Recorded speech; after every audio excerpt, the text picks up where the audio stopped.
స్వర్యస్య చ కేవలం తస్మై జ్యేష్ఠాయ బ్రహ్మణే నమః. తస్మై జ్యేష్ఠాయ బ్రహ్మణే నమః. ఈ యొక్క సత్యాత ప్రకాశం అధ్యాత్మ సత్సంగానికి వచ్చేసినటువంటి వారందరికీ నమస్తే, స్వాగతం, సుస్వాగతం. ఓం నమస్తే ఆచార్యజీ. సర్వేభ్యో నమో నమః. నమస్తే, నమస్తే.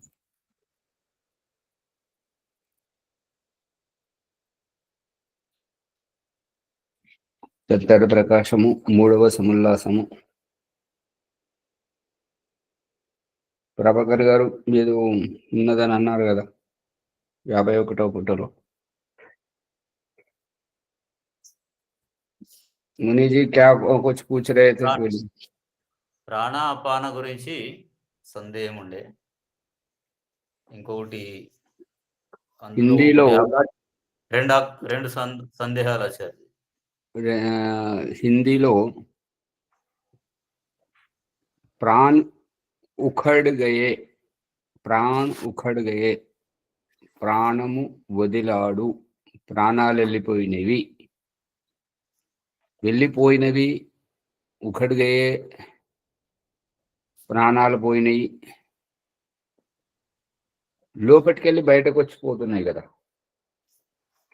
దీనిని ప్రాణ్ చోడే, ప్రాణాలు వదిలాడు, ప్రాణాలు వెళ్ళిపోయాయి. లోపలి నుండి వచ్చేటువంటి రహస్యాన్ని చెప్పడం.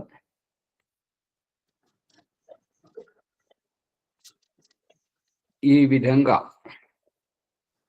ప్రాణ్ పఖేరు ఉడిగే. మీరు మరి భూమి ప్రకాశ్ చూపిస్తున్నటువంటి రహస్యాలను పసిగడుతున్నట్టయితే మస్తిష్కం లోపల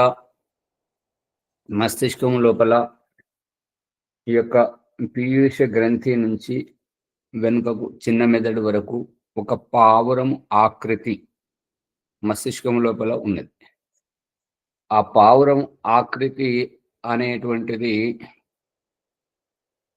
దానికి ప్రమాణం అథర్వవేదంలోనూ ఉంది, ఋగ్వేదంలోనూ ఉంది. పక్షి వెళ్ళిపోయింది, జీవాత్మ అనే పక్షి వెళ్ళిపోయింది. ఇదే రహస్యాన్ని ఆదిశంకర అనేటువంటి చలనచిత్రంలో పంచ ప్రాణాలు వెళ్ళిపోవడం, ఆ పంచ ప్రాణాలు ఎలా కంటికి కనపడవు కదా, ఎలా తెలుస్తుంది అనేటువంటి దానిని ఈ వేదమంత్ర ప్రమాణ పూర్వకంగా మస్తిష్కంలో ఉన్నటువంటి చిత్ర ఆకృతి ఆధారముగా ఆ యొక్క దర్శక నిర్మాతలు 5 పక్షులను చూపించారు. ఇది చిత్రము పెట్టడం, వీడియో పెట్టడం కూడా జరిగింది. ఇది మీరు చూడకపోతే దానికి నేనేమి చేయలేదు, అందుకని ఇవన్నీ చూసి ఉంటారు. ఇక ఆ పక్షి రూపముగా ప్రాణాలు పోయాయి అని అంటే లోపటికెళ్ళి బయటకు పోతున్నాయి కాబట్టి ప్రాణము పోయింది అన్నప్పుడు అది లోపటికెళ్ళి బయటకు పోతుంది. కాబట్టి ఈ విధముగా దయానంద సరస్వతి ఈ ప్రాణము అని అంటే లోపల నుండి వాయువును బయటకు వదులుట ఏదైతే వ్యాఖ్యానం చేస్తున్నాడో దానికి ఇదే నిదర్శనము అయి ఉండవచ్చును అనేటువంటిది నా అభిప్రాయం. అది చివరి దశలో జరుగుతుంది ఆచార్య. అవును, మరి పదే జరుగుతుంది. మళ్ళీ చివరి దశ అనేటువంటిది కూడా సరైనది కాదు. చివరి దశ అనేది సరైనది కాదు అంటే పరకాయ ప్రవేశం చేస్తున్నప్పుడు, ఈ దేహముతో సంబంధం ఉన్నప్పుడు, ఇంకొక దేహానికి వెళుతున్నప్పుడు, అప్పుడు కూడా ఈ శరీరం నుండి బయటకి తన ఇష్టానుసారంగా బయటకు వెళ్ళి రావడం, సంచరించి రావడం, తిరిగి రావడం, ఇవి జరుగుతుంది. అంటే ఆ సమయంలో ఆత్మ అక్కడ లేకుండా పంచప్రాణాలు ఉంటాయి కదా ఆచార్య శరీరంలో. పంచప్రాణాలు ఉంటాయి అని అంటుంటాయి. ఎలా ఉంటాయి? జీవితము, ఆ శరీరం జీవితంతో ఉండాలంటే పంచప్రాణాలు ఉండాల్సి వస్తుంది కదా. ఇప్పుడు ఏంటంటే దశ ప్రాణాలు. ఇప్పుడు ఏంటంటే లోతైన అవగాహన లేనటువంటి ఈ వైద్యుడు మనిషి చనిపోయాడు అని అన్నప్పుడు ముక్కు దగ్గర వేలు పెట్టి మరియు నాడి పట్టుకొని చూస్తారు. కానీ పూర్తి అవగాహన ఉన్నటువంటి వ్యక్తి ఈ యొక్క వ్యక్తి మూర్ఛపోయాడా, యోగాభ్యాసం చేస్తున్నాడా, నిజంగానే చనిపోయాడా అనేటువంటిది ఈ యొక్క సహస్రారం ఏదైతే ఉందో ఇప్పుడు మన ప్రకరణంలో మొట్టమొదట ఆయుర్వేదం మీద అభిరుచి చూపించినప్పుడు, నాడీ విజ్ఞానం తెలుసుకున్నప్పుడు ఓం ప్రకాష్ చూపించింది ఏంటంటే మణిబంధము, శీలమండ ఈ 2 చోట్లని నాడిని చూపించాడు. కానీ ఇంకా లోతైనది మెడ పక్కన మరియు సహస్రారం, చివరికి సహస్రారం అక్కడ తెలుస్తుంది. ఇప్పుడు వీళ్ళు ఎవరైతే ప్రగాఢ మూర్ఛలో, దీర్ఘ మూర్ఛలో ఉన్నటువంటి వారిని ఇక వైద్యుడు పట్టుకోలేక చనిపోయాడని చెప్పినప్పుడు అంత్యక్రియలు చేస్తున్నప్పుడు నీ కింద నిప్పు పెడితే సెగదగలు కానీ లేచి కూర్చొని వచ్చినప్పుడు ఆ లేచి కూర్చొని వచ్చేటువంటిది ఏంటి అంటే అది మూర్ఛావస్థ. దేహం నుండి ఆత్మ వెళ్ళిపోలేదు, దేహంలోనే ఉంది మూర్ఛ. మళ్ళీ ఈ క్లోరోఫామ్ ఇచ్చి స్పృహ లేకుండా చేయడం, ఇటువంటివన్నీ అప్పుడు తేలిపోతుంటాయి. ఈ దేహం నుండి వెళ్ళినటువంటి ఆత్మ దేహంతో సంబంధం ఉన్నదా లేదా అనేటువంటిది సహస్రారం, ఈ యొక్క సుడి అనేటువంటిది ఊరికే లేదు. తల 3 భాగాలు, ఎడమ మెదడు, కుడి మెదడు, వెనుకకున్నటువంటి చిన్న మెదడు, ఈ 3 మెదడులో మధ్యలో ఉన్నటువంటిది కాళ్ళ తొంటెముకల మధ్య నుంచి వెన్నుపూస గుండా వస్తున్నటువంటి ఈ సంబంధం ఊరికే లేదు. దీనికి చాలా లోతైనటువంటి రహస్యం ఉంది. అవన్నీ చిత్రాల ద్వారా మరి చూపిస్తుంటే మరి గమనిస్తున్నారో లేదో అది. ఈ సహస్రారంలా వెంట్రుకల కదలికలు ఉంటాయట ఆచార్య. అది కదలికల గురించి మరి నాకు తెలియదు కదా, ఎందుకంటే నేను చదివింది, నాకు తెలిసినంత వరకు ఏంటంటే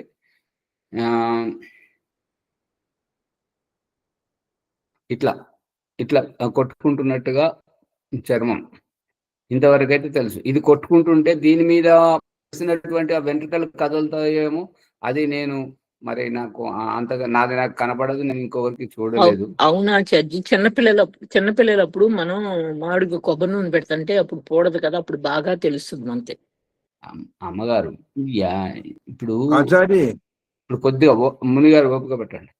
అమ్మగారు మాట్లాడే ప్రసంగం ఎక్కడ నడుస్తుంది, మీరు ఎక్కడ చెప్పారు? మాడ కాదు, ఈ కుడి మెదడు, ఎడమ మెదడు, వెనుక ఉన్నటువంటి చిన్న మెదడు, ఈ 3 మూలంలో అక్కడ కింద మూలాధారం నుంచి వెన్నెముక కింది భాగం నుంచి పైకి వస్తున్నటువంటి ఇక్కడి విషయం మాట్లాడడం జరుగుతుంది. ఇక్కడి విషయం ఈ మాడ నేను అక్కడ అనుకున్నాను. అది కాదు. మునిగారు చెప్పండి.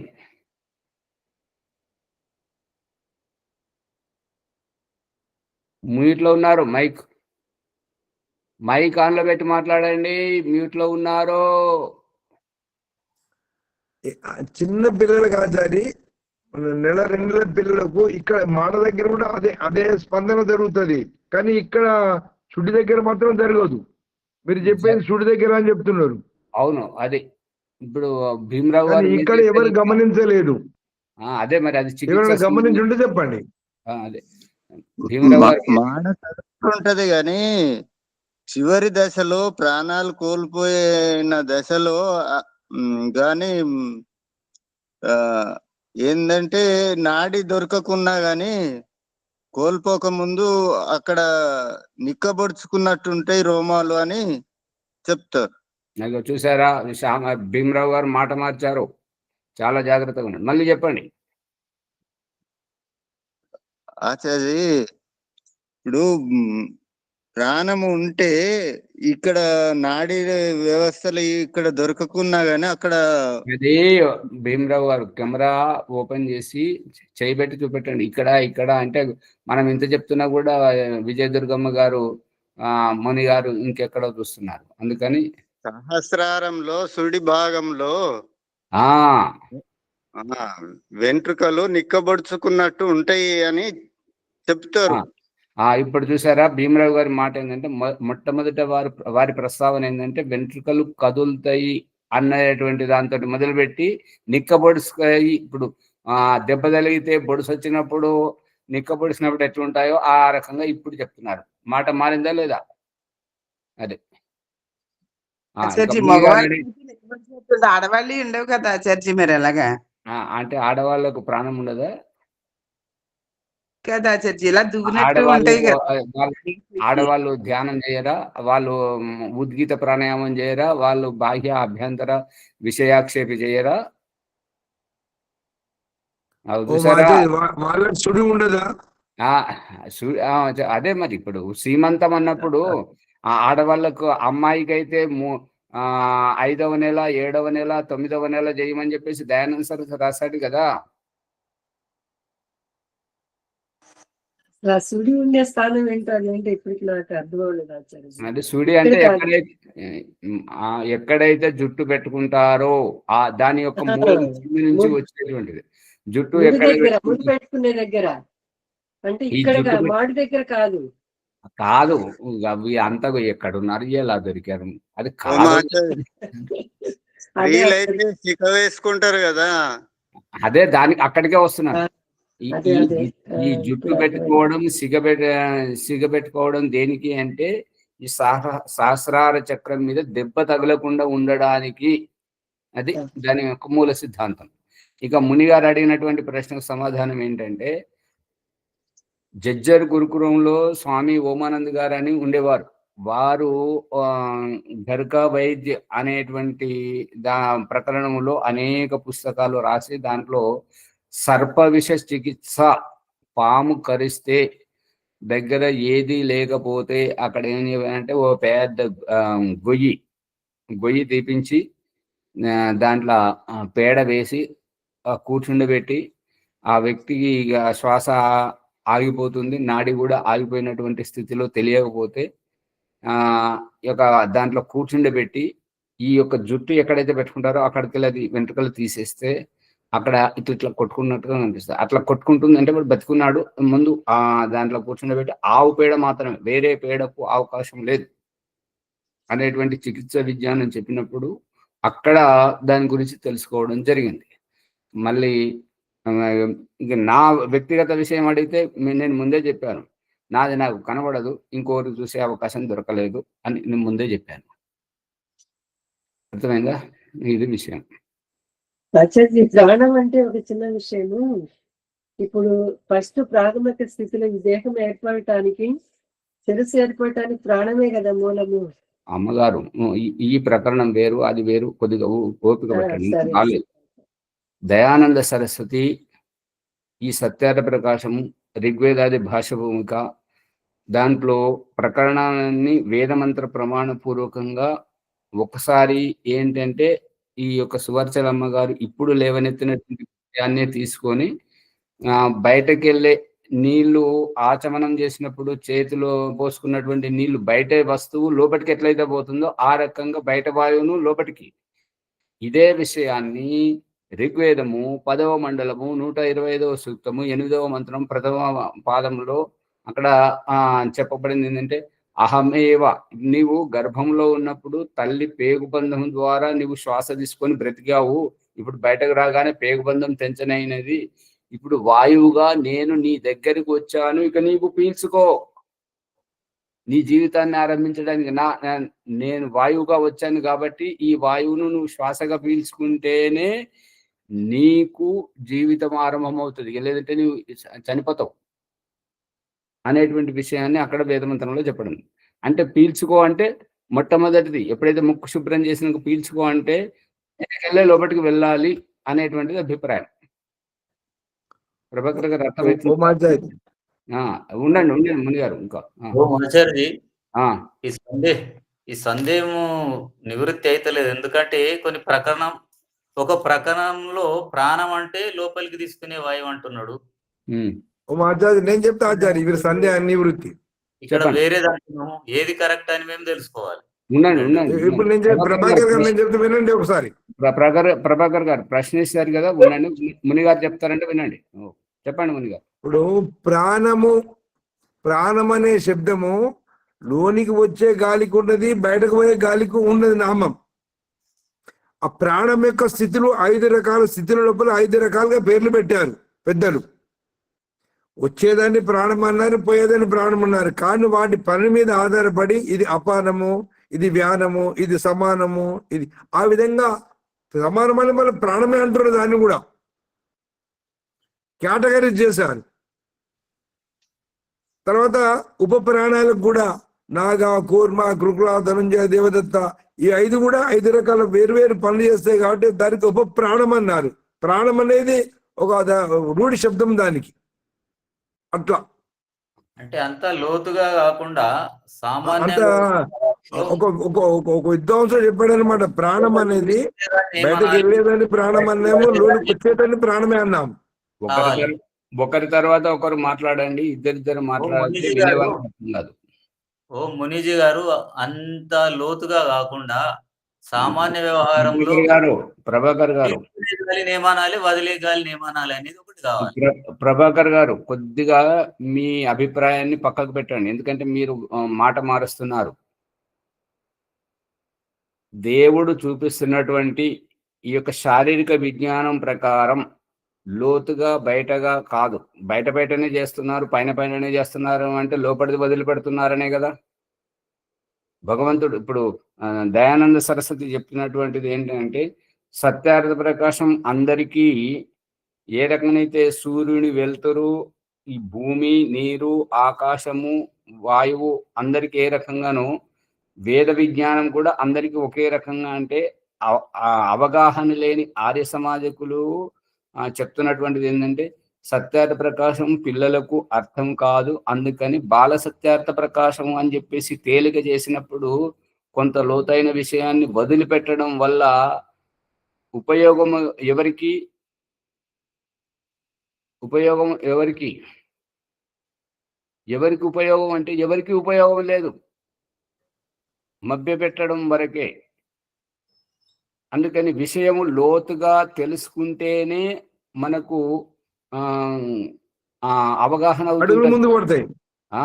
ఇప్పుడు మునిగారిని చాలా సార్లు హెచ్చరించడం జరిగింది. ఏంటంటే, బయట ప్రాణాయామ ప్రకరణంలో చేసినప్పుడు ఒక ప్రాణాయామం చేసి కొద్దిగా మామూలు శ్వాసలు తీసుకొని మళ్ళీ చేయాలి, మళ్ళీ ఒక్కొక్క ప్రాణాయామానికి మధ్యలో మామూలు శ్వాస తీసుకొని ఇట్లా విరామం చేయాలని చెప్పేసి అన్నదానికి హెచ్చరించింది. దేనికి అని అంటే, మనకు లోపల నుంచి కదలిక మొదలైనప్పుడు, చక్రాలు కదిలేటువంటి కదలిక మొదలైనప్పుడు మధ్యలో మామూలు శ్వాస తీసుకున్నప్పుడు ఆ పరిస్థితి ఎట్లా అంటే, ఇలా కిందికి దించి పైకెత్తడం, కిందికి దించి పైకెత్తడం.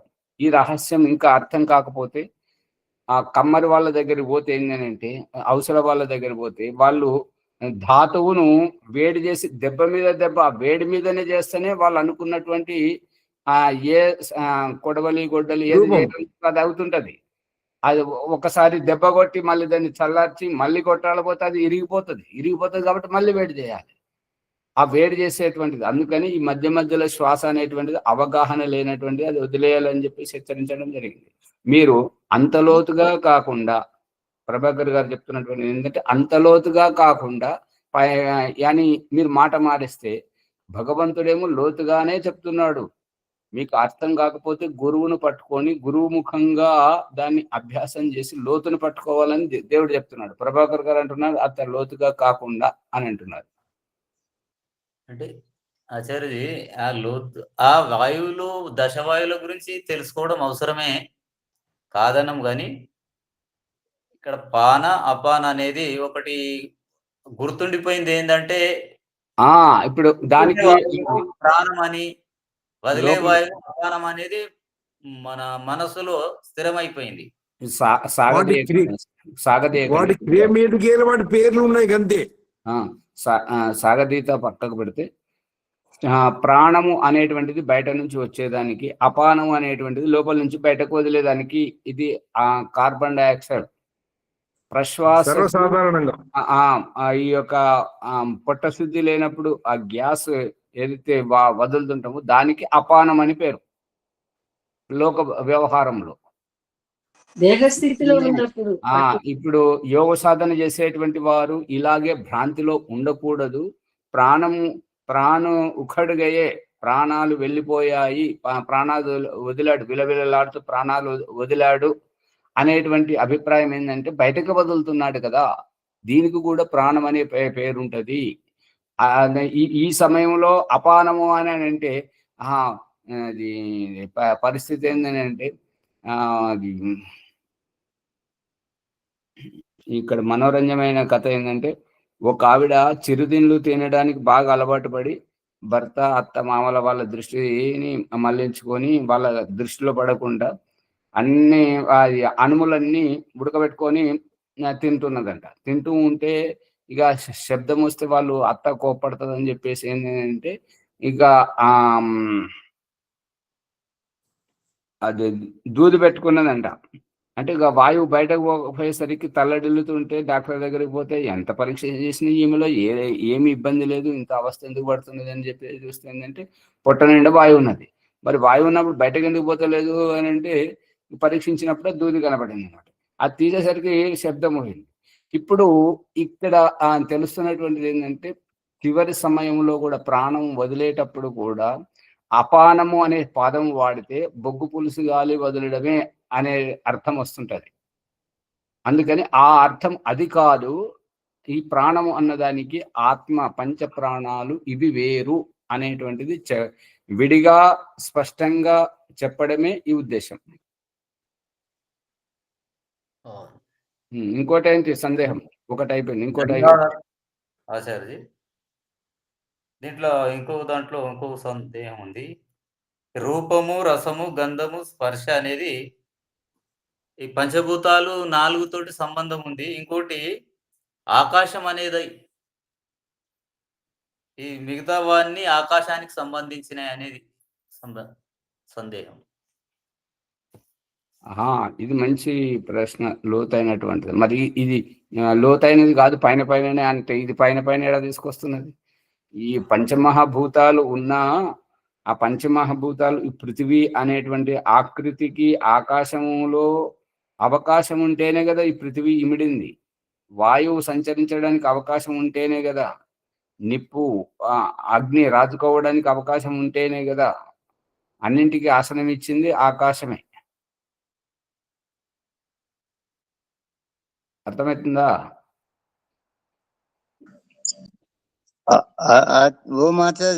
ఇప్పుడు ఈ రూపకంగా చూస్తే ఏంటంటే కపిల మహర్షి సాంఖ్య దర్శనంలో చెప్పిన దాని ప్రకారం దయానంద సరస్వతి అష్టమ సముల్లాసంలో సృష్టి, ఉత్పత్తి, పరమాణు సృష్టి సందర్భంలో చెప్పిన దాని ప్రకారం ఏంటంటే తన్మాత్రల పేరుతో చెప్పడం జరిగింది. ఏంటంటే ఈ ధ్వని అనేటువంటిది ఆకాశంలో ఉంటుంటది, ఈ రసతత్వము అనేటువంటిది నీటిలో ఉంటుంటది, రూపము అనేటువంటిది అగ్నిలో ఉంటుంటది, ఈ యొక్క స్పర్శ అనేటువంటిది వాయువులో ఉంటుంటది, గంధము అనేటువంటిది పృథివీలో ఉంటుంటది అనేటువంటి రహస్యం.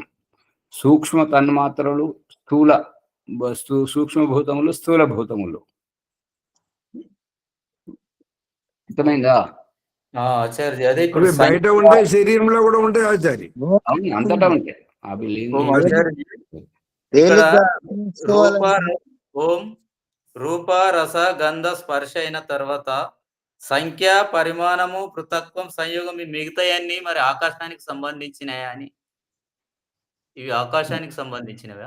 సంఖ్య అనేటువంటిది పరిగణన అనేదానికి ఆకృతి ఏమీ లేదు కదా. మనము మౌఖికంగా గుణాలు ఆచార్య, గుణాలు చెప్తున్నాడు ఆయన. అంతే. అంతేనా ప్రభాకర్ గారు? ఇంకేమైనా ఉందా? ముందుకు పోదాం. ఇంతే ఇంతే. అవును. 24 గుణాలు విడివిడిగా మనం తెలుసుకోవాలి. అవును. అవును. సరే, ఇప్పుడు 52వ పుటలో చూడండి. ఉత్క్షేపణం అవక్షేపణం ఆకుంచనం ప్రసారణం గమనమితి కర్మాణి. వైశేషిక దర్శనంలో కణాద మహర్షి ప్రథమ అధ్యాయం ప్రథమ పాదం 7వ సూత్రంలో చెప్తున్నట్టు ఏంటంటే ఉత్క్షేపణం. ఉత్క్షేపణం ఉతు అంటే లేపి, అంటే స్థిరముగా ఉన్నటువంటి దాంతో మనం కూర్చున్న వాళ్ళం లేవడానికి ప్రయత్నం చేస్తున్నట్టుగా, పక్షి ఎగరడానికి, కప్ప ఎగరడానికి ప్రయత్నం చేస్తున్నట్టుగా ఉత్క్షేపణం పైకి చేష్ట చేయుట, పైకి క్రియ. అవక్షేపణం క్రిందకు కూర్చోవడానికి ప్రయత్నం చేయడం, పక్షి వాలడానికి ప్రయత్నం చేయడం, ఎగిరిన కప్ప దిగడానికి ప్రయత్నం చేయడం, దానిని కిందకు అంటే భూమి మీద కూర్చోవడానికి ప్రయత్నం చేయడం. విమానం దిగడానికి ప్రయత్నం చేయడం. ఉత్క్షేపణం అంటే విమానం ఎగరడానికి ప్రయత్నం చేయడం. ఆ రకంగా. ఆకుంచనం అంటే సంకోచించుట అంటే అది తాబేలు మీదకి ఏదైనా దాడి చేసింది అనుకోండి, దాడి చేయడానికి ఆత్మరక్ష నిమిత్తకంగా కాళ్ళను, తోకను, మెడను మొత్తం, తలకాయను మొత్తం బొచ్చ లోపలికి అనుకోవడం. ఆ రకంగా సంకోచనం, ఇట్లా భయపడడం. ఏదైనా ప్రమాదం వస్తున్నప్పుడు కోడి రెక్కలు పెద్దగా చేసి పిల్లలను దగ్గరికి పిలుస్తుంది. ఆ రెక్కల కింద పిల్లలు దాక్కుంటారు. భయపడడం, ఈ సంకోచించడం అంటే భయపడడం. ముడుచుకోవడం, సంకోచము వ్యాకోచము రెండు ఉంటాయి కదా ఆచారి. అదే ముడుచుకోవడం, దగ్గర ముడుచుకోవడము, విడిగా చేయడం. అది ప్రసారణం అంటే విప్పారడం, విప్పుకోవడం. నిద్రపోయి నిరదొక్కేటువంటి దాన్ని, దీనిని చాచుట. గమనం నిద్రపోయి చేస్తారా, నిద్ర లేచేటప్పుడు చేస్తారా? నిరదొక్కడం అనేది నిద్ర లేచేటప్పుడు. గమనం అంటే చూడండి అర్థం ఏం చెప్తున్నారు. గమనం అంటే పోవడం, కానీ ఇక్కడ చెప్తున్నది ఏంటంటే వచ్చుట. గమనం అంటే పోవడం, ఆగమనం అంటే వచ్చుట. అవును, దాన్ని సరి చేసుకోండి. వెళ్ళుట, గమనం అంటే వెళ్ళుట, వచ్చుట తర్వాత వెళ్ళుట ఏదైతే ఉందో అది. గమనం అంటే తిరుగుట, మున్నగునవి. ఇవి కర్మల యొక్క లక్షణాల గురించి చెప్తున్నాడు. ఏకద్రవ్యం అగుణం సంయోగ విభాగేషు అనపేక్ష కారణం ఇది కర్మ లక్షణం. ఏకద్రవ్యం అగుణం. ఒకే ఒక ద్రవ్యంలో అగుణం అంటే గుణము లేకుండా, సంయోగ విభాగములలో అపేక్ష కారణం, అపేక్ష అనేటువంటిది ఉండదు ఒకే దాంట్లో. ఇప్పుడు దీని రహస్యం అర్థం కావాలంటే, కళ్ళు తెరవడం దేనికి, శ్వాస తీసుకోవడం దేనికి, వినడము దేనికి, మాట్లాడడం దేనికి, తినడం తాగడం దేనికి? కళ్ళు తెరవాలి అంటే ఇంకొక దాన్ని చూడాలి. శ్వాస ఇంకొక దాన్ని, ఈ ముక్కు ఏంటంటే ఇంకొక దాన్ని పీల్చుకోవాలి. చెవులు ఇంకొకరి అభిప్రాయాన్ని వినాలి. నాలుక ఇంకొక దాన్ని రుచి చూడాలి, ఇంకొకరికి సమాధానం చెప్పాలి. కాబట్టి మనం మాట్లాడాలన్నా ఇంకొకరు ఉండాలి, మనం వినాలన్నా ఇంకొకరు ఉండాలి, మనం చూడాలన్నా ఇంకొకరు ఉండాలి. ఇంకొకరు అపేక్ష. ఇక్కడ ఏమని చెప్తున్నానంటే, ఒకే ఒక్కరు ఉన్నప్పుడు, అక్కడ ఇంకొకరు ఎవరు లేనప్పుడు అది ఎలా సాధ్యం అవుతుంటది అనేటువంటి అభిప్రాయం. ఏకం ద్రవ్యం ఆశ్రయ ఆధారో యస్య తద్ ఏక ద్రవ్యం. ఒకే ఒక ద్రవ్యం, ఒకే ఒక్కటి ఉన్నప్పుడు, ఇప్పుడు ఒకే ఒక్క వ్యక్తి ఉండి నేను ఆశ్రయిస్తాను అంటే, ఆశ్రయిస్తాను అనేది మీలో ఉండొచ్చు, కానీ మిమ్మల్ని ఆశ్రయింపజేసుకునేవడానికి ఇంకొకరు ఉండాలి కదా. ఇక్కడ ఒకే ఒక్కటి ఉన్నప్పుడు ఆ ఆశ్రయం అనేది ఎలా సాధ్యమవుతుంటది? ఏకం ద్రవ్యం ఆశ్రయ ఆధారో యస్య తత్ ఏక ద్రవ్యం. ఒకే ఒక ద్రవ్యం ఉన్నప్పుడు ఆశ్రయం అనేటువంటిది సాధ్యం కాదు. ఏమని చెప్తున్నాడంటే ఇంకా న విద్యతే గుణో యస్మిన్ వ తద్ అగుణం సంయోగేషు విభాగేషు చ అపేక్ష రహితం. ఇప్పుడు పువ్వు అన్నప్పుడు వాసన ఉండాలా లేదా? కొన్ని పువ్వులు కింసుకం అనబడతాయి. మోదుగ పువ్వు ఒకటి, ఇంకొకటి తెల్లటి పువ్వులు ఉంటాయి, దాంట్లో ఏ వాసన ఉండదు. ఆ విధంగా అట్లా ఒకటే ఉన్నప్పుడు అది చూడడానికే పువ్వులాగా కనిపిస్తుంది, కానీ దాంట్లో సువాసన లేనందున దానిని ఎవరు ఎక్కువగా ఇష్టపడరు. అందుకే నవిద్యతే గుణము అనేటువంటిది యస్మిన్, దేంట్లోనైతే గుణము లేదో, దేంట్లోనైతే ఆ గుణం ఉండదో అటువంటిది తద్ అగుణం, గుణరహితము. అంటే ఇప్పుడు ఏంటంటే పిండినటువంటి పిప్పి ఎందుకు ఉపయోగపడుతుంది అంటే ఏమీ ఉపయోగపడదు, అందుకే దాన్ని విసర్జించు అని చెప్పేసి భగవంతుడు మలమూత్రంగా విసర్జింపజేస్తున్నాడు. అందు గురించి దాని యొక్క అభిప్రాయం ఏంటంటే దానిని ఏదైతే ఆశ్రయించినటువంటి రస పదార్థం ఉందో దాన్ని మనం పిండుకున్నాం కాబట్టి పిప్పి అయిపోయింది, అది పిప్పిని బయటకు విసర్జించడం. సంయోగేషు విభాగేషు, సంయోగ విభాగములలో అపేక్షారహితం. ఇప్పుడు ఇది ఎలాగానంటే సాక్షిభూత సాధన చేసేటువంటి వారు విదేహావస్థలో ఉన్నప్పుడు, విదేహావస్థ అంటే నేను స్త్రీని నేను పురుషుడిని అనేటువంటి భ్రాంతితోటి ఎవరైతే దేహమయంగా ఉంటుంటారో వారే దేహానికి విలువిచ్చి దేహాన్ని అలంకరించుకోవడం, మంచి బట్టలు మంచి తిండి కోసం తాపత్రయపడుతుంటారు. ఇక ఎవరైతే నేను దేహమును కాదు అని గుర్తించడం జరుగుతుందో, నేను నన్ను సవరించుకోవాలి కానీ నా దాన్ని సవరించుకోవడం ఏంటి,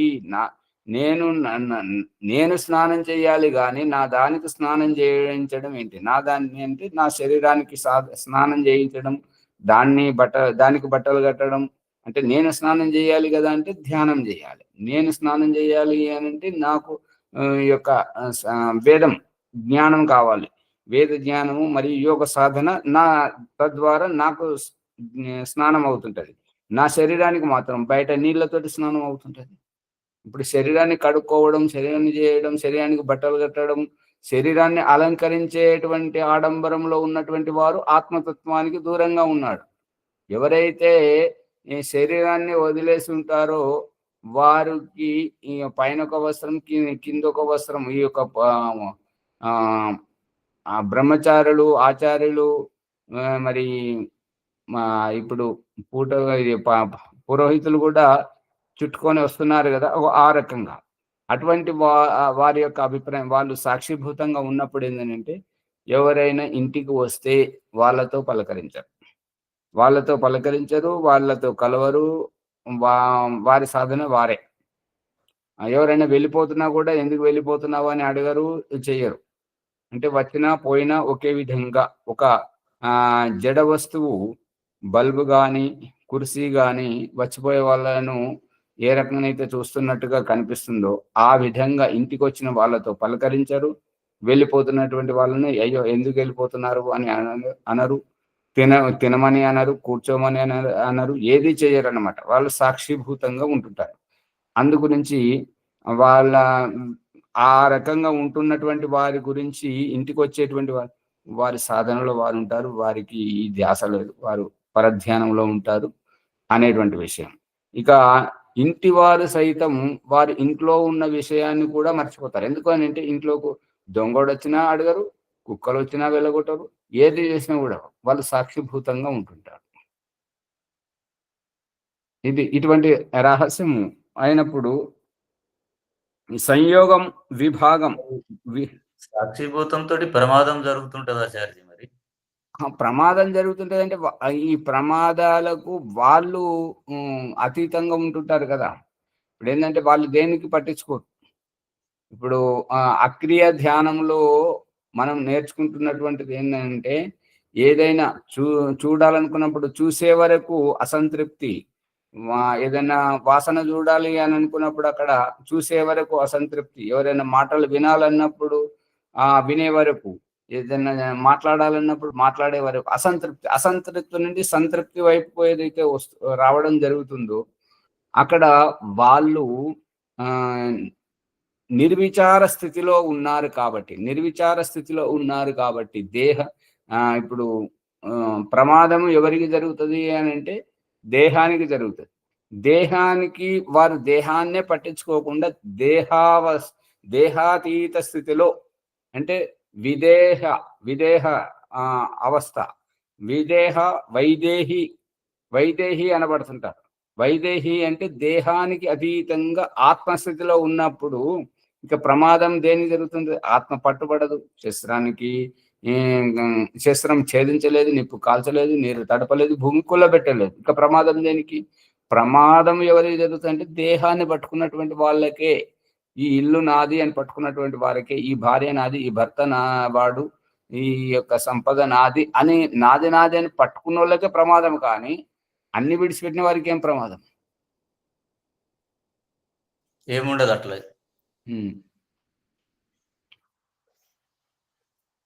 అపేక్ష రహితం. అపేక్ష అంటే ఏమి లేదు. ఇప్పుడు రోడ్డు మీదకి వెళ్ళి పోయేవారిని, రోడ్డు పక్కన ఉన్నటువంటి వాళ్ళు రోడ్డు మీద పోయేటువంటి వాళ్ళను, వచ్చే వాళ్ళను, పోయే వాళ్ళను చూస్తూ ఉంటుంటారు. నవ్వే వాళ్ళు నవ్వుతుంటారు, పడే వాళ్ళు పడుతుంటారు, లేచిపోయే వాళ్ళు కొట్టుకుంటారు, దొంగతనం చేస్తుంటారు, అన్ని చూస్తుంటారు. కానీ వారు ఎవరి కోసమైతే చూస్తున్నారో, వాళ్ళ ఇష్టమిత్రులు కానీ, వాళ్ళ సంతానం కానీ, తల్లిదండ్రులు కానీ, వాళ్ళ శత్రువు కానీ, మిత్రువు కానీ వచ్చాడు, ఇగో ఇట్లా పోతున్నాడు. అదే వేరే వాళ్ళు అసంబద్ధమైనటువంటి వాళ్ళు అపరిస్థితుల వారు వచ్చినా కూడా ఎంతో మందిని చూశారు, కానీ తనకు పరిచయంలో వచ్చేవారు అదిగో వచ్చేసారు. ఆ స్పందన అనేటువంటిది ఆసక్తి ఉన్నప్పుడు, అపేక్ష ఉన్నప్పుడు ఉంటది. కారణం స్పందన అంటే రెస్పాన్స్. మనకు సంబంధించిన వాళ్ళైతేనే మనము వాళ్ళ గురించి మాట్లాడతాం. మనకు సంబంధించిన వాళ్ళు కాకపోతే వాళ్ళు ఏం చేసినా మనం వదిలేస్తాం. అంతే. ఇప్పుడు వాహనంలో పోతున్నప్పుడు కిటికీలోంచి కనబడ్డవన్నిటికీ మనం స్పందిస్తామా? అంతే. సాక్షిభూత సాధన అంటే ఆ వాహనంలో పోయేటప్పుడు కిటికీలోంచి చూస్తూ పోతున్నట్టుగా ఉండాలి. దేన్ని పట్టించుకోవద్దు. కారణం తత్ లక్షణం. ఇటువంటి కారణాలను కర్మ యొక్క లక్షణాలు అని చెప్పడం జరుగుతుంది. అథవా లేదా యత్ క్రియతే తత్ కర్మ, ఏదైతే చేయనవుతుందో దానినే కర్మ అనబడుతుంది. లక్ష్యతే ఏన లక్షణం, ఏదైతే లక్షించబడుతుంటదో. ఇప్పుడు మనము ఈ తరగతి ద్వారా లక్షించింది ఏంటంటే మనకు జ్ఞానం కలగాలి, జ్ఞానోదయం అవ్వాలి అనేటువంటిది లక్షణం. కర్మణో లక్షణం కర్మ లక్షణం. ఇక తదనుసారంగా చేసేటువంటి కర్మలు ఏవైతే ఉంటాయో అవి కర్మ లక్షణాలు అనబడుతుంటాయి. ఇప్పుడు ఒక కథ మరి మీరు కూడా విని ఉండొచ్చు. ఓంప్రకాష్ చదువుకునేటప్పుడు పాఠ్యాంశంలో వచ్చినటువంటి విషయం ఏంటంటే, మల్లయ్య అనే వ్యక్తి పెద్ద ధనవంతుడు, శ్రీమంతుడు. అతనికి పశువుల అంటే ప్రేమ. అందు గురించి ఒక కోతిని పెంచుకుంటున్నాడు. ఇక తను పడుకున్నప్పుడు ఆ కోతి ఎవరైనా వచ్చినప్పుడు స్వామిని లేపొద్దు అనేటువంటి దాంతో జాగ్రత్తగా ఉంటుంటాడు. ఒక ఈగ వచ్చి అతను ముక్కు మీద వాలింది. చాలా కోతి ఎన్నిసార్లు ఇట్లా ఊపేసినప్పుడే పోతుంది, మళ్ళీ వచ్చి కూర్చుంటుంది. మళ్ళీ ఊపినప్పుడే పోతుంది, మళ్ళీ వచ్చి కూర్చుంటుంది. దానికి కోతికి కోపం వచ్చి ఏం చేసింది అంటే, అక్కడ తుపాకీ తెచ్చి దాన్ని కాల్చింది. ఆ శబ్దానికి ఈగ ఎగిరిపోయింది. ఆ తుపాకీ గుండు వచ్చి ఆయనకు తగిలి ఆయన చనిపోయాడు. దీనికి ఏమని చెప్తానంటే మక్కి ఉడిగాయ మల్లయ్య మరిగాయ. ఇంకెవరికి అర్థమైతే లేదా? అర్థమైంది, అర్థమైంది ఆచార్య. అర్థమవుతుంది. ఆ రకంగా ఓం ప్రకాష్ ఆన్లైన్లో చెప్పుకుంటూ వస్తున్నటువంటి ఈ పుత్ర కామేష్టి గురించి చేస్తుంటే పుష్పమ్మ గారి పరిస్థితి ఎట్లా అయింది అని అంటే చేద్దాము అన్నప్పుడు పరిస్థితులు జరుగుతున్నప్పుడేమో చాలా తాపత్రయం ఉన్నాయి, కానీ పాత్రలు లేవు. ఆ పాత్రలు తయారయ్యేసరికి అమ్మగారు దుకాణం ఒకటి పెట్టుకున్నారు, ఇల్లు ఒకటి మొదలు పెట్టుకున్నారు. అంతేనా అమ్మగారు? దాంతో అది అక్కడే ఉండిపోయింది, మాట్లాడట్లేదు. అందుకని ఇది ఒక్కొక్కసారి ఇలా అవుతుంటాయి పరిస్థితులు. మనం ఒకటి అనుకుంటాం, పరిస్థితులు ఇంకొక రకంగా తీసుకెళ్తుంటాయి. ఒక ద్రవ్యమును సమయం అయిపోయింది. ఇది అయిపోతే తర్వాత చూద్దాం. ఒక ద్రవ్యము ద్రవ్యమును ఆశ్రయించి ఉండి గుణములు లేనిదై సంయోగ విభాగములను కలిగించుటలో అపేక్షరహిత కారణము క్రియాకర్మం అనబడును. ఒక ద్రవ్యమును ఆశ్రయించి ఉండి గుణములు లేకుండా ఉన్నప్పుడు సంయోగ విభాగములు కలిగించుటలో అపేక్షారహిత కారణం. ఇప్పుడు ఏంటంటే ఇప్పుడు పిండిన నిమ్మకాయ తొక్కలు, పిండిన చింతపండు, దానివల్ల ఉపయోగం ఏంటి?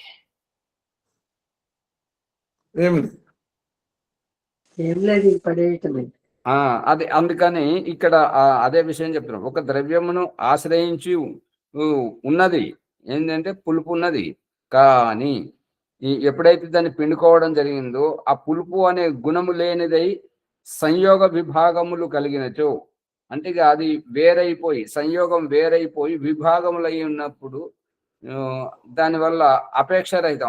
ఏం అపేక్ష ఉంటుంది? ఇప్పుడు చాలా మందికి అది జరుగుతున్నటువంటిదే కదా. పిల్లలను చదివించి ఎంతో ఉత్సాహంతో ప్రయోజకులను చేసి విదేశాలకు పంపిస్తే వీళ్ళు అనారోగ్యంగా ఉన్నప్పుడు, వీరు చూడాలన్నప్పుడు వారు రారు, వీరి అపేక్ష తీరదు. ఏం ఉపయోగం?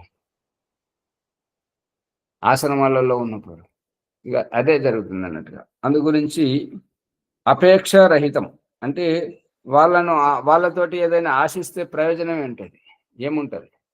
వాళ్ళకి ఇష్టం ఉంటేనేమో మనం ఎంత దూరంలో ఉన్నా, ఏ ఇబ్బందుల్లో ఉన్నా వచ్చి వాలిపోతుంటారు. కానీ మనకు అవసరం ఉన్నప్పుడు వాళ్ళు రమ్మనంటే మాకు ఇది ఉన్నది, అది ఉన్నది, లీవులు దొరుకుతలేవు అని ఏవో కారణాలు చెప్తుంటారు. అందుగురించి వారిని ఆశించడం, వారి పట్ల ఆశ కల్పించుకోవడం అడియాసే అవుతుంటది అనేటువంటిది అనపేక్ష కారణం. అనపేక్ష రహిత అపేక్షరహితం అనపేక్షరహితం అంటే అపేక్ష ఉండడం అనే. అపేక్ష అంటేనేమో ఆశ, అనాశ అంటే ఆశ లేకుండా ఉండడం. ఆశ లేకుండా ఉండకుండడం అంటే ఆశ కలిగి ఉండడం. రహితం అంటున్నాడు కదా, అపేక్ష రహితం అనపేక్ష రహితం. ఏది వద్దు అన్నట్టు? ఏది వద్దంటే రహితం అంటే అంతే కదా. అపేక్ష ఉపేక్ష రహితంగా ఉండాలని, రెండు కూడా లేకుండా సాక్షిభూతంగా. ఒకటి అపేక్ష ఉన్నాను. ఓం అపేక్ష ఒక దారి, అనపేక్ష ఆ అపేక్షను ఖండించడం, ఆశ వదులుకోవాలి, ఖండించడం అనపేక్ష. అపేక్ష లేకుండా ఉండడం. ఇప్పుడు ఆ అనపేక్ష రహితం అంటున్నాడు. మళ్ళీ మొదటిగా వచ్చిందాం కదా, అంటే ఆశ వదులుకోవాలి అంటే మనం ఇష్టం ఉంటుంది కానీ మళ్ళీ ఆ ఇష్టానికే వస్తుంటాము కాబట్టి. ఆచార్య భావార్థం ఎట్లా అంటే నీ ముఖ్య కుడు డైరెక్ట్ ఇట్లా తిరిగి ఇట్లా చూపిస్తున్నట్లు అక్కడికే వచ్చింది మళ్ళీ. అందుకని కారణం క్రియాకర్మం అనబడుతుంది. ఓం నమస్తే. సమయం ఆచార్య ఓంప్రకాష్ గారి ధన్యవాదములు. మనము సత్యాయ ప్రకాశము తృతీయ సమలసము లోపల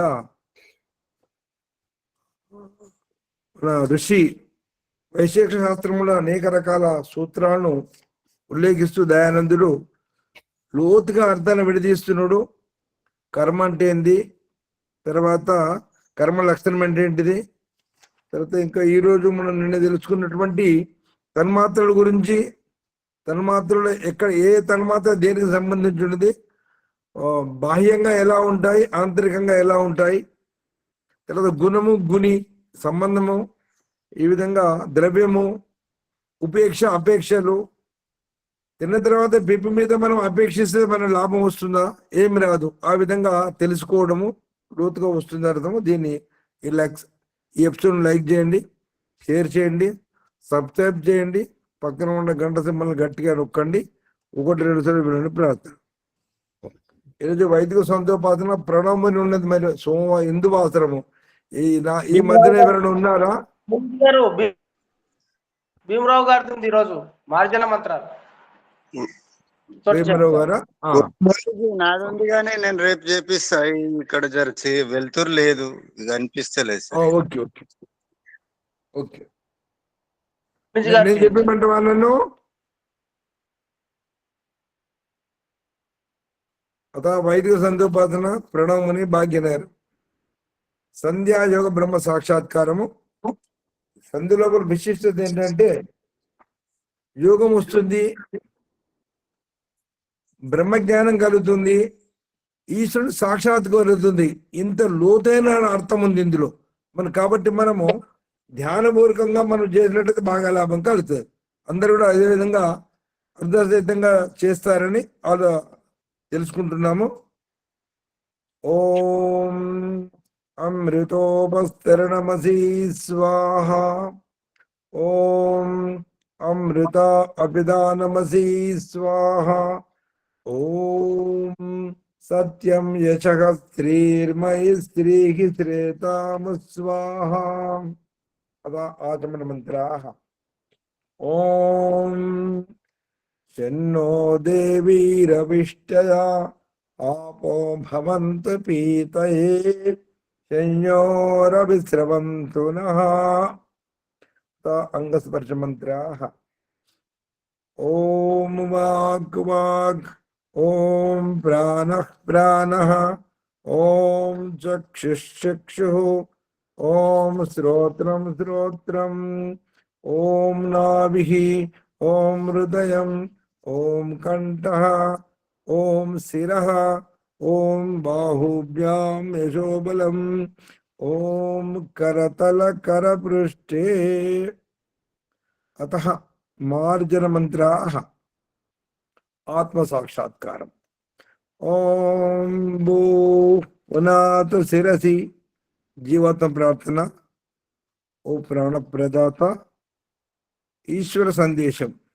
ఓ జీవాత్మ, నీవు నీ పునర్జన్మ ప్రారబ్ధ కర్మ ఫలాన్ని పవిత్రము పునీతము చేసుకో. ఓం భువః పునాతు నేత్రయోః. జీవాత్మ ప్రార్థన. ఓ దుఃఖ వినాశక, పరమాత్మ సందేశము. నీ దృశ్యమాన రూపము ఈ అనంత ప్రకృతిలో నీ ప్రజ్ఞాబుద్ధిని ఉపయోగించి మంచి చెడులను మూల్యాంకనం చేసి సుఖ దుఃఖాలకు మూల కారణం అని తెలుసుకో. అనంతరము తటస్థ స్థితిని సాక్షిభూతంగా జీవించు. ఓం స్వః పునాతు కంఠే. జీవాత్మ ప్రార్థన. ఓ స్వయం సుఖ స్వరూప పరమాత్మ, ఈశ్వర సందేశము. ఓ జీవాత్మ, కంఠములోని ఆ గుంత స్థానములో అక్కడ జరిగే ప్రక్రియలపై, ఆవాగమనాలపై ప్రత్యేకంగా దృష్టి సారించి నీ యొక్క ఆకలి దప్పికలను నియంత్రించు, మరి వాటిని జయించు. కంఠగోపేక్షిత్ పిపాస నివృత్తి. యోగ దర్శనము. స్వయం సుఖ ఆనందమే జీవన్ముక్తి, ముక్తికి సోపానము అని తెలుసుకో. ఓం మహాపునాతు హృదయే. ఇక్కడ పరమాత్మ సాక్షాత్కారము. ఓ జీవాత్మ ప్రార్థన. ఓ మహిమాన్విత మాయా స్వరూప పరమాత్మ, ఈశ్వర సందేశం. పునాతు హృదయే అంటే ఆధ్యాత్మిక జ్ఞానము పెంపొందించుకొని ఈశ్వరుని పట్ల నీ యొక్క భ్రాంతిని నివృత్తి చేసుకో. అనంతరము యోగము, యాగము, త్యాగం అనే సాధనాలతో అక్రియ ధ్యానము చేస్తూ తీవ్ర పురుషార్థంతో ఈశ్వరుని అనుభవభేదంగా తెలుసుకో. కనబడే పదార్థం, కనబడని పదార్థం వెనుక కనబడే పదార్థం రహస్యం తెలుసుకొని కనబడని పదార్థం వెనుక ఉన్నటువంటి నిరాకార తత్వం, ఈశ్వరీయ తత్వం తెలుసుకో. ఓం జన పునాతు నాభ్యాం. జీవత ప్రార్థన. ఓ జగన్నాయక, ఈ జన్మ జరా మరణ యొక్క అంతరార్థం ఏమిటి స్వామి? ఈశ్వర సందేశము. పునాతు నాభ్యాం అంటే నాభిర్మే చిత్తం విజ్ఞానం, నాభి చక్రే కాయవోహ జ్ఞానం. యజుర్వేదము 1 యోగ దర్శనం. ఈ నాభి చక్రములో, నాభి స్థానంలో సమయముతోటి లోతుగా ఆలోచిస్తే ఈ తిని, ఈ త్రాగి, విసర్జించడాలు ఏమిటి స్వామి అని తెలుసుకొని విచారిస్తే మన శారీరక జన్మల అంతరార్థ బంధం బోధపడుతుంది అని గ్రహించడం. ఓం తపః పునాతు పాదయోః. జీవత ప్రార్థన. ఓ పరాత్పర, ఈ తపస్సు అంతరార్థం ఏమిటి స్వామి? ఈశ్వర సందేశం. ఓ జీవాత్మ, ఈ జన్మ జరా మరణ దుఃఖదాయక స్థితి నుంచి నీవు, ఈ నిమ్న స్థితి నుంచి నీవు ఉద్ధరించుకో, పైకి రావాలని తెలుసుకో. అందుకే జంగాభ్యాం పదభ్యాం ధర్మం అస్మి విశిరాజ ప్రతిష్ఠిత. యజుర్వేదము 20 అధ్యాయం 9వ మంత్రం. ఈ 2 తొంటి ఎముకల మధ్యన వెన్నెముక కింది భాగంలో నేను అనే దేహిని జీవాత్మ ఉన్నాను తెలుసుకోవడం. ఓం సత్యం పునాతు పునఃశిరసి. జీవాత్మ ప్రార్థన. ఓ అవినాశి పరమాత్మ, సత్యస్వరూప, ఈశ్వర సందేశం.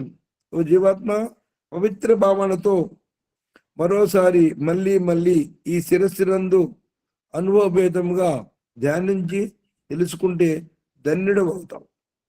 సత్యశాపి హితం ముఖం యా అసౌ ఆదిత్యే పురుష అసౌ అహం. ఈ 2 కూడా యజుర్వేదము 40 అధ్యాయము 17వ మంత్రంలోని. సత్యం యొక్క స్వరూపము కప్పబడి ఉన్నది. ఓ పరమాత్మ, జీవాత్ముడు ప్రార్థిస్తున్నాడు. ఆ సూర్యునిలోని తెల్లగా కనిపిస్తున్న ప్రకాశ స్వరూపము పురుషుడును నేను అని తెలియజేస్తున్నాడు పరమాత్ముడు.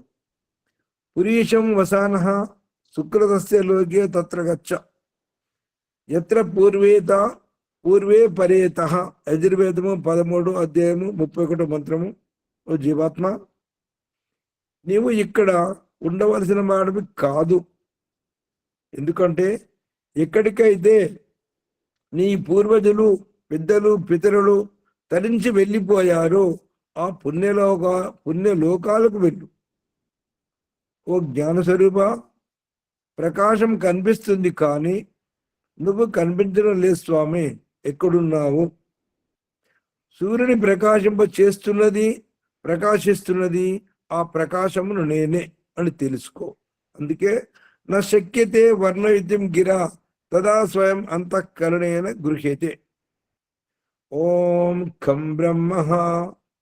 జీవత ప్రార్థన. ఓ సర్వవ్యాపక జగదీశ్వర, ఈశ్వర సందేశం. పునాతు సర్వత్ర అంటే ఈ సంకుచిత శారీరక పింజరము నుంచి అధిగమించి అంతటా ఆకాశం వలె అంతటా వ్యాపించి ఉన్న ఆ నిరాకార ఈశ్వరానుభూతిని తెలుసుకో. అష్టచక్ర నవ ద్వారా దేవానాం పూర్వయోధ్య తస్యాం హిరణ్మయే కోశే స్వర్గో జ్యోతిషావృత. అథర్వేదము 10వ 10-2-31. 8 చక్రాలు 9 రంధ్రాలు గల ఈ ఇంద్రియాల అయోధ్యాపురం, ఈ దేహం అందులో స్వర్గమనే స్వర్ణమయ ఆవాసము ప్రకాశ జ్యోతితో ఆవరించి ఉందని తెలుసుకో. అత ప్రాణాయామంత్రా 7 అంతస్తుల అంతర్యాత్ర. ఓం భూః సహస్రార చక్రము ప్రాణాధారణ జీవం పోసుకోవడం. ఓం భువః ఆజ్ఞాచక్రము త్యాగ భావనతో దుఃఖ విముక్తి పొందడం. ఓం స్వహ స్వహ విశుద్ధి చక్రము అనాసక్త భావనను అనుభూతిపూర్వకంగా తెలుసుకోవడం. ఓం మహః అనాహత చక్రము పరమాత్మ తన్మయత్వ భావంతో పొందడం. ఓం జనః మణిపూర చక్రము అమృతస్య నాభిః అథర్వేదము 6:44-3. ప్రసవంతో శిశువు తెంచుకున్న పేగు బంధం వలె పరమాత్మతో జీవాత్మకు గల అవినాభావ సంబంధమని గ్రహించడం. ఓం తపః స్వాదిష్టాన చక్రము దేహము క్రింది నుండి పైకి వెళ్ళడము, కనబడని నిరాకార ఆత్మను పైకి ఆవిరి పొగ రూపంలో వెళ్ళిపోవడం గమనార్హం, తెలుసుకోవడం గమనార్హం. ఓం సత్యం మూలధార చక్రము సత్యం జ్ఞానం అనంతం బ్రహ్మ తైత్రీయ ఉపనిషత్తు 2:1-1. శరీరరహిత ముక్త జీవాత్మ సత్యం జ్ఞానం అనంతం బ్రహ్మతో ఉంటుందని గ్రహించడం.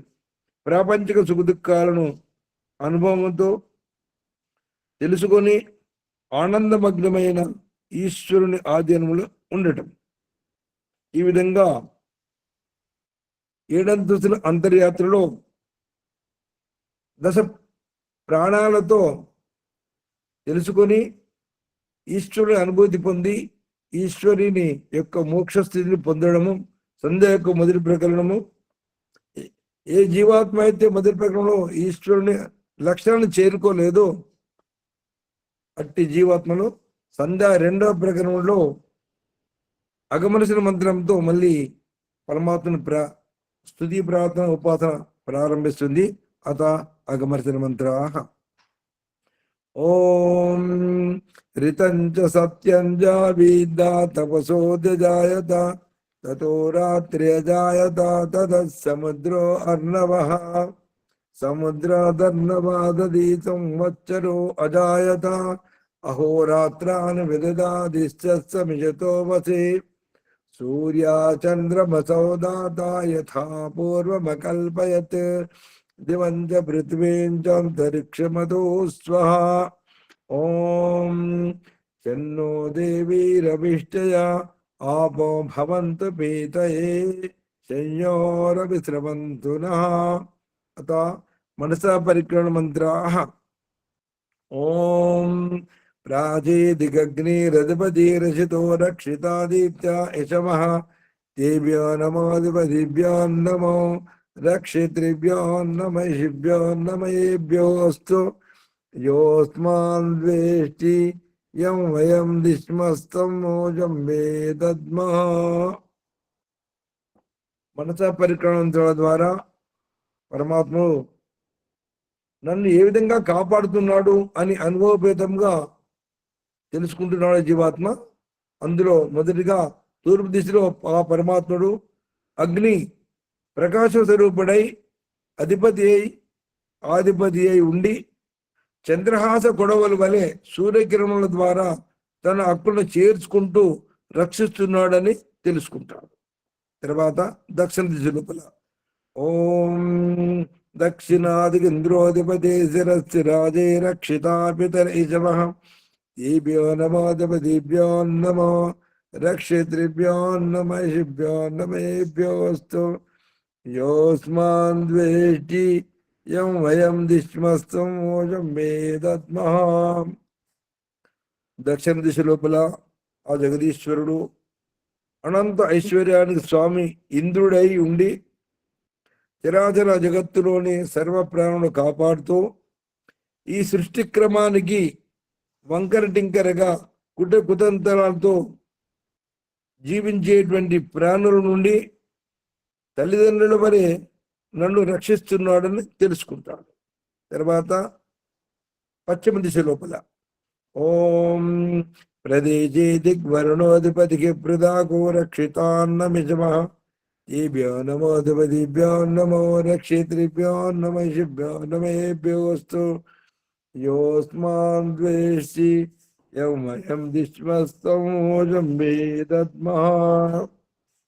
పశ్చిమ దిశ లోపల ఆ జగదీశ్వరుడు వరుణుడు అయి ఆధిపతి అయి ఉండి చరాచర జగత్తులోని సర్వ ప్రాణులకు ఆహార ధాన్యములతో ప్రసాదించి అందులో పొట్టతో ప్రాకులాడేటువంటి క్రిమికీటకాదులను ఆశ్రయింపజేసి, ఓ జీవాత్మ, ఈ అన్నము నిరాపద జీవనాధారముని తెలుసుకో, సర్వ ప్రాణులకు అన్నదాతగా రక్షిస్తున్నాడని గ్రహించడం. తర్వాత ఉత్తర దిశ నందున ఓం ఉదయజే దిక్ సోమాధిపతి స్వజో రక్షితాజ నిర్జమః దేభ్యో నమోధిపతిభ్యో నమో రక్షితృభ్యో నమఃభ్యో నమేభ్యోస్తు యోస్మాన్ ద్వేష్టి యౌమయం దిష్మస్తమోజం వేదద్మః.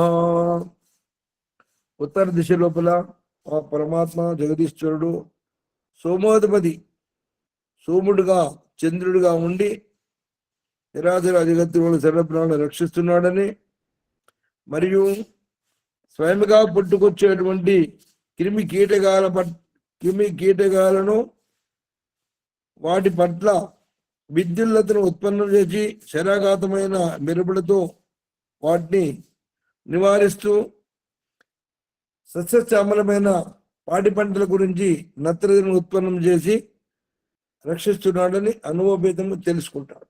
అనంతరము క్రింది దిశ లోపల ఓం ధ్రువాదికి విష్ణు రధిపతి కల్మా చగ్రీవో రక్షిత వీరుదైశవః దేభ్యో నమోధిపతిభ్యో నమో రక్షితృభ్యో నమఃభ్యో నమేభ్యోస్తు యోస్మాన్ ద్వేష్టి యౌమయం దిష్మస్తమోజం వేదద్మః. క్రింది దిశలో ఆ జగదీశ్వరుడు విష్ణువై ఆధిపతి ఉండి ఈ పృథ్వీమాత నుండి భూగర్భ విషవాయు జల కాలుష్యాన్ని నివారణార్థము ఎక్కడికక్కడ నివారిస్తూ వృక్ష వనస్పతి వీరిదములతో ఉత్పన్నం చేసి వాటి ద్వారా రక్షిస్తున్నాడని తెలుసుకోవడం. పై దిశ నందున ఓం ఊర్ధ్వాదిక్ బృహస్పతి రథపతి శత్రు రక్షిత వర్షమిజమః ఏభ్యో నమోధిపతిభ్యో నమో రక్షితృభ్యో నమఃభ్యో నమేభ్యోస్తు యోస్మాన్ ద్వేష్యం దిష్మస్తమోజం వేదద్మః. పై దిశ లోపల ఆ పరమాత్ముడు అనంత జ్ఞాన స్వరూపుడై బృహస్పతి అయ్యుండి చరాచర జగత్తులోని సర్వప్రాణుల రక్షణార్థము చతుర్వేద జ్ఞానాన్ని ప్రసాదించి మరియు ఆకాశ సముద్రం నుండి అమృత జలాన్ని వర్షింపజేస్తూ సర్వ రోగాలను నివారిస్తున్నాడని తెలుసుకొని అనుభవభేదంగా తెలుసుకోవడం. ఈ విధంగా పరమాత్ముడు అతి సన్నిహితంగా ఉండి నన్ను రక్షిస్తున్నాడని గ్రహించిన జీవాత్మ ఇంకొక అడుగు ముందుకేస్తూ పరమాత్మని ఆనందానుభూతి పొందడం కొరకు ఉపస్థాన మంత్రాల ద్వారా ప్రార్థిస్తున్నాడు.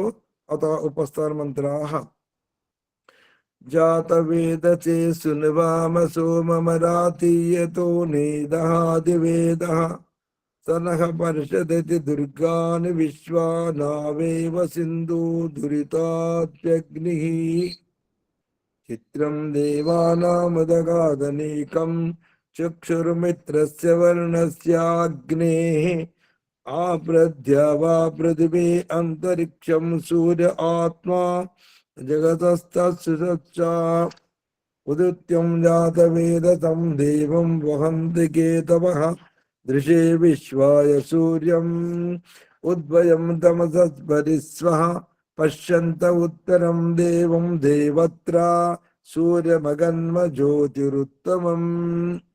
ఈ విధంగా పరమాత్మని అంతరాత్మలో ధ్యానించి ఉపస్థాన మంత్రాల ద్వారా, ఓ జగదీశ్వర, నేను నా లక్ష్యాన్ని చేరుకోలేకపోయాను స్వామి, నాకు మరి ఇంకొక అవకాశాన్ని ప్రసాదించని చెప్పి ప్రాయశ్చిత్త మంత్రం ద్వారా ప్రార్థిస్తున్నాడు. అథా ప్రాయశ్చిత్త మంత్రాః తచ్చక్షురుదేవైతం పురస్తాచుక్రముచ్చరత్ పశ్చేమ శరదశ్చితం జీవేమ శరదశ్చితం శృణ్యామ శరదశ్చితం ప్రభ్రవామ శరదశ్చితం అధీనాస్యామ శరదశ్చితం భూయచ్చ శరదశ్చితాత్. ఓ జగదీశ్వర, 100 శరదృతులు గడిచినంత కాలము నాకు ప్రసాదించిన ఈ సర్వేంద్రియాలతో కూడిన ఈ వాహనంలో ఏకాదశ ఇంద్రియములు బలంగాను పవిత్రంగాను క్షేమంగాను ఉండాలని, ఈ శరీరము జీవించి ఉండాలని, నేను ఎవరిపైనను ఆధారపడి ఉండకుండా జీవించాలని నాకు శక్తిని ప్రసాదించమని ప్రార్థిస్తున్నాడు ఈ ప్రాయశ్చిత్త మంత్రం ద్వారా. అనంతరము మళ్ళీ ఒకసారి ఆచమనం చేస్తాడు. ఓం జన్నో దేవీరభీష్టయాపో భవంతు పీతయే శమ్యోరవిసవంతు నః. అత గురుమంత్రము, గాయత్రి మంత్రము, ప్రార్థన పరమాత్ముల గురించి. ఓం భూర్భువస్వాదచ్చ విదుర్వరేణ్యం భర్గో దేవస్య ధీమహి ధియో యో నః ప్రచోదయాత్. ఓ పరమేశ్వర, ఈ రక్షక సచ్చిదానంద స్వరూప, నీ అనంత కృప వలన నేను నరిచిన జప ఉపాసనాది కర్మముల మూలమున ధర్మ అర్థ కామ మోక్షములు అనేడి ఈ చతుర్విధ పురుషార్థములను మా అందరకు వెంటనే ఈ జన్మలోనే సిద్ధించినట్లు మమ్మలను అనుగ్రహింపము స్వామి. అత నమస్కార మంత్రాః. ఓం నమః శంభవాయ చ మయోభవాయ చ నమః శంకరాయ చ మహేశ్వరాయ చ నమః శివాయ చ శివతరాయ చ. ఓం జన్నో దేవీరభిష్టయా ఆపో భవంతు పీతయే శయ్యోరవిశ్రమంతు నః. ఇది వైదిక సంధ్యోపాసన ప్రణముని భాగ్యనగరము. అత శాంతి మంత్రం. ఓం దేవ శాంతిరంతరిక్షం శాంతి పృథివీ శాంతి ఆపా శాంతి ఓషధే శాంతిగే వనస్పతే శాంతిర్విశ్వే దేవా శాంతి బ్రహ్మ శాంతి సర్వం శాంతిగే శాంతిరేవ శాంతి సామా శాంతిరేది. ఓం శాంతి శాంతి శాంతి. నమస్తే ఆచార్య. సరిభూ నమో నమో. అందరికి నమస్కారం. రేపు ప్రభాకర్ గారిది ఉంటే బాగుంటుంది ఆచార్య. మొత్తం సంధ్య అర్ధశతంగా వస్తుంది. నిన్నటి ప్రకరణము, ఈ ప్రకరణము, రేపటి ఉపస్థాన ప్రకరణంలో అర్ధశతంగా వస్తుంది. ప్రభాకర్ గారి